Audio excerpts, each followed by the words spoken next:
एक बार थी एक सुंदर नाजुक सी लड़की कैरन।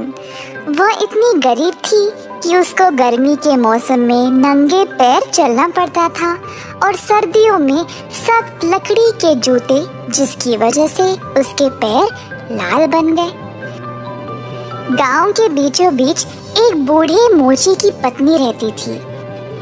एक दिन उसने कुछ पुराने लाल कपड़ों से लड़की के लिए जूते बनाए। जूते थोड़े अजीब थे पर लड़की को ठीक से आ गए। उसी दिन कैरन की माँ का अंतिम संस्कार था। इस दिन के लिए ये लाल जूते ठीक नहीं थे, पर कैरन के पास और कोई नहीं थे, तो वह लाल जूते पहने अपनी माँ के ताबूत के पीछे चलती गई। उसी समय एक घोड़ा गाड़ी वहां से गुजरा, जिसमें से एक महिला ने कैरन को देखकर तरस खाया। इस लड़की को मुझे दे दो, कहा महिला ने पादरे से। मैं इसका ख्याल रखूंगी। कैरन को लगा ये सब उसके लाल जूतों की वजह से हुआ, पर महिला को जूते बहुत भयानक लगे और उनको तुरंत जला देने का आदेश दिया। फिर कैरन को साफ सुथरे कपड़े में तैयार किया। कुछ दिनों बाद महारानी और उनकी छोटी बेटी गांव में आए यात्रा पर। सारी भीड़, जिनमें कैरन भी थी, जमा हुए महल के बाहर छोटी राजकुमारी को देखने के लिए, जो सफेद गाउन पहने अपनी खिड़की के पास खड़ी थी। उसके सिर पर कोई ताज नहीं था, पर उसने पहने थे खूबसूरत लाल रंग के मोरक्को के जूते, जो कैरन के जूते से कई ज्यादा सुंदर थे। अब कैरन बड़ी हो चुकी थी। उसके बपतिस्मा का समय आ गया, तो उसके लिए नया फ्रॉक और जूते चाहिए थे। मोची ने उसके पैर का माप लिया अपनी दुकान पर, जहाँ थे कई सुंदर जूते और बूट। उनमें से थे एक लाल जूते का जोड़ा, जो बिल्कुल राजकुमारी के जूतों की तरह था। बूढ़ी महिला को ठीक से नहीं दिखाई देता था, तो उसे ज्यादा कुछ समझ नहीं आया। क्या ये चिकनाया हुआ चमड़ा है जो इतना चमक रहा है? हाँ, वाकई कितना चमक है इसमें। और ये जूते उसके पैरों में बराबर आए, तो खरीद लिया। बूढ़ी महिला को पता ही नहीं लगा कि ये जूते लाल रंग के थे, नहीं तो वह उसको चर्च में लाल रंग के जूते कभी पहनने नहीं देती। सब लोगों की नजर कैरन के जूतों पर ही थी। जब कैरन वेदी की ओर चल रही थी, तो ऐसा लग रहा था कि जैसे प्राचीन पुतले, तस्वीरों में लोग, सबकी नजर उसके जूतों पर ही थी। जब पादरे ने उसके सिर पर हाथ रखकर उपदेश दिया कि वह अब कैसे एक जिम्मेदार ईसाई है, कैरन सिर्फ अपने लाल जूतों के बारे में ही सोच रही थी। दोपहर में जब बूढ़ी महिला ने सबको कैरन की लाल जूतों के बारे में बात करते सुना, तो उसने कैरन को डांटा कि ये सही नहीं है और उसको चर्च के लिए हमेशा काले रंग के जूते ही पहनने चाहिए। अगले दिन कैरन का पहला कम्युनियन था। उसने अपने काले जूते देखे, फिर लाल, फिर काले, अंत में उसने लाल जूते ही पहन लिए। कैरन और बूढ़ी महिला चर्च की ओर मकाई के खेत के रास्ते से जा रहे थे। चर्च के दरवाजे पर था एक बूढ़ा सिपाही, जिसकी थी लंबी लाल रंग की दाढ़ी। वह बूढ़ी महिला के आगे प्रणाम करते हुए झुका और पूछा अगर वह उसके जूते साफ करे। पर कैरन ने उल्टा अपना पैर आगे किया। अरे वाह, कितने अच्छे नाचने वाले जूते हैं, बोला सिपाही ने। देख के रहना, नाचते समय फिसल न जाओ। और सिपाही ने उसके जूते साफ किए। बूढ़ी महिला ने उसको एक सिक्का दिया और फिर कैरन के साथ चर्च के अंदर चली गई। जब कैरन प्रार्थना के लिए अपने घुटनों पर आई, तो उसके दिमाग में सिर्फ लाल जूते थे और वह अपना प्रार्थना भी भूल गई। घर वापस जाने के समय जब कैरन ने अपना पैर आगे किया घोड़ा गाड़ी में चढ़ने के लिए, तब सिपाही ने फिर से कहा, देखो कितने सुंदर नाचने वाले जूते हैं। और कैरन अचानक से नाचने लगी। ऐसा लग रहा था कि जूते अपने आप नाच रहे थे और कैरन कुछ नहीं कर पाई। गाड़ी वाले को उसके पीछे दौड़ना पड़ा उसको पकड़ के अंदर बैठाने के लिए, पर कैरन के पैर रुके ही नहीं। बूढ़ी महिला के पैरों पर भी चढ़ गई। जब जूते पैर से निकाल दिया तब रुकी कैरन। जूतों को अंदर कोठरी में बंद कर दिया गया, पर कैरन से रहा ही नहीं गया जूते देखने के लिए। जल्द बूढ़ी महिला बीमार हो गई और सुनने में आया कि अब वह ठीक नहीं हो सकती। अब महिला का ख्याल कैरन को ही रखना था और वह भी अपनी जिम्मेदारी जानती थी। पर एक दिन शहर में एक रॉयल बॉल होने वाला था जिसके लिए कैरन को भी निमंत्रण मिला।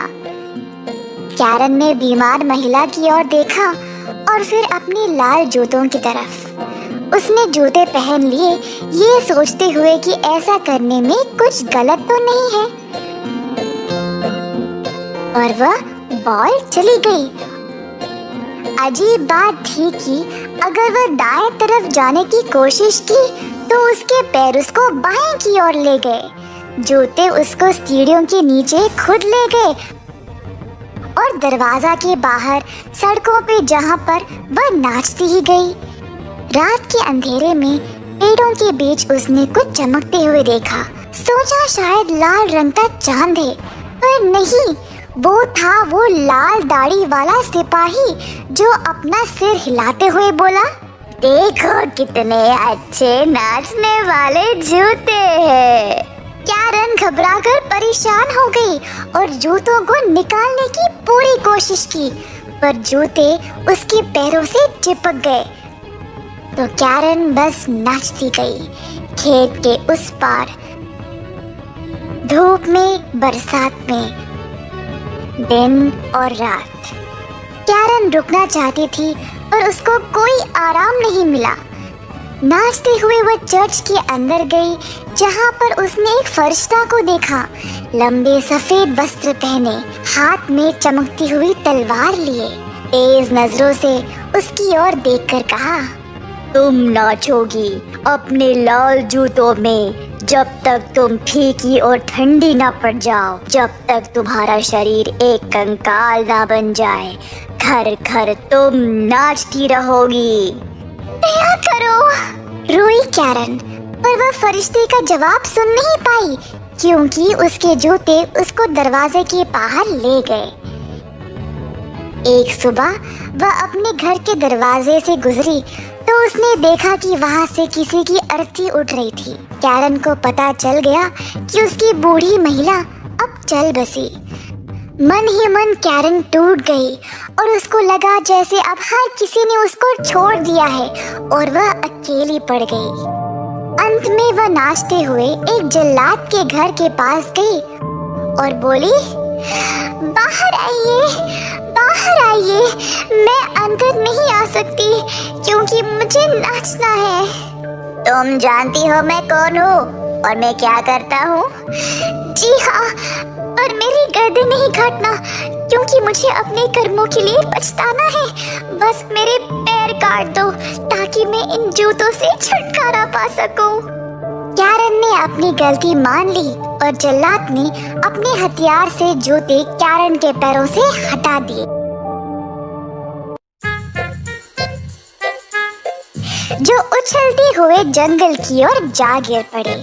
कैरन को लगा जैसे उसके पैर भी चले गए और लाल जूतों की वजह से मुझे बहुत कुछ झेलना पड़ा। अब मैं चढ़ जाऊंगी जहाँ पर लोग मुझे देख पाए। पर चर्च के पास जाते ही कैरन ने वही लाल जूते नाचते हुए देखे और वह डर कर वहाँ से भाग गई। हफ्ते भर वह पछताती रही और रोती गई। जब रविवार आया तो कैरन ने कहा, अब तो शायद मैंने पछता लिया है और चर्च के बाकी के लोगों की तरह मैं भी अच्छी बन गई हूँ शायद। हिम्मत जुटाकर वह चर्च गई और द्वार पर पहुंचने पर वो लाल जूते वहीं पर थे नाचते हुए। भयभीत होकर वो वापस मुड़कर चली गई, दिल में अपने पाप का डर लिए। फिर वह गई एक पास्टर जी के घर और उनसे भीख मांगी उनके परिवार के सर्विस में उसको लेने के लिए। पास्टर की पत्नी ने उस पर तरस खाया और उसको आने दिया। पूरा मन लगाकर वह पास्टर का उपदेश और पवित्र ग्रंथ सुनने लगी। फिर से रविवार के दिन सब लोग चर्च के लिए हुए तैयार और कैरन से पूछा कि वह उनके साथ आएगी। उदास होकर कैरन उनको उसके बगैर जाने को कहा। अपने छोटे से कमरे में जाकर वह ग्रंथ पढ़ने लगी, साफ मन और दिमाग से। कैरन की आंखों में आंसू आ गए और वह रो पड़ी। ईश्वर, मेरी मदद करो। अचानक से सूरज धमकने लगा और वह सफेद फरिश्ता वापस आ गया। उसके हाथ में अब तलवार नहीं बल्कि एक गुलाब की डाली थी। फरिश्ते ने उस डाली से छत को छुआ और छत ऊंचा होने लगा। जहाँ जहाँ ये डाली गया वहाँ वहाँ एक सितारा चमकने लगा। फरिश्ते के दीवार छूते ही दीवार चौड़ा होने लगा और अचानक से कैरन चर्च के बैठक को देख पाई। शायद चर्च उसके छोटे से कमरे में ही आ गया या वो खुद चर्च में प्रकट हो गई। वह अपने पास्टर के परिवार के साथ बैठी थी और जब उपदेश समाप्त हुआ तो परिवार वालों ने कहा, तुमने चर्च आकर अच्छा किया कैरन, ये ईश्वर की दया है। ऑर्गन बजने लगा और गायक मंडल के बच्चे अपनी मीठी आवाज में गाने लगे। सूरज की किरणें खिड़की से कैरन के ऊपर छा गई। उसके दिल में जैसे एक सुकून पैदा हो गया, जैसे वह एक खुशी और शांति की जगह पहुंच गई, जहां पर लाल जूते के बारे में बोलने या पूछने वाला अब कोई नहीं रहा।